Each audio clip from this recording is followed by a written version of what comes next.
ये कहानी एक ऐसे आलिम की है जो इबादत में मशहूर था, लेकिन एक गलती ने उसकी जिंदगी और आखिरत तबाह कर दी। ये है बरसीसा की इबरतनाक कहानी। पुराने जमाने में एक आलिम था जिसका नाम बरसीसा था। वो अल्लाह की इबादत में मशहूर था। दिन रात नमाज, रोजे और जिक्र में मसरूफ रहता। लोग उसे दुआ करवाने आते और उसके तकवा का जिक्र हर जगह होता।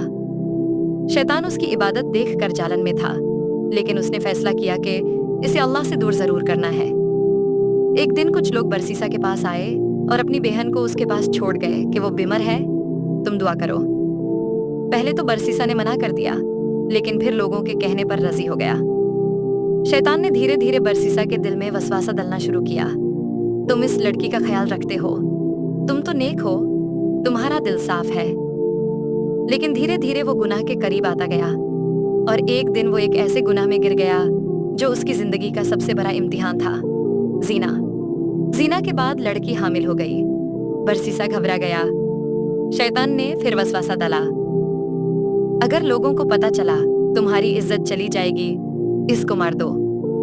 बरसीसा ने घबरा कर लड़की को कत्ल कर दिया और उसकी लाश जमीन में दबा दी। जब उसके भाई आए तो बरसीसा ने कहा वो मर गई थी, मगर शैतान ने लड़की के भाइयों को सपने में सच बताया और वो कब्र खोलकर बरसीसा का गुनाह देख लेते हैं। बरसीसा को सजा के लिए ले जाया गया। शैतान उसके सामने आया और बोला, मैं ही था जिसने तुझे गुनाह में डाला। अगर तू मेरा एक सजदा करे तो मैं तुझे बचा सकता हूँ। अपनी जान बचाने के लिए बरसीसा ने सजदा किया, लेकिन यह शिर्क था। उस वक्त शैतान हंसकर बोला, मैं तुझे बचाने वाला नहीं, मैं तो सिर्फ गुमराह करता हूँ। बरसीसा ने शिर्क की हालत में अपनी जान दे दी और हमेशा के लिए बदनसीब हो गया।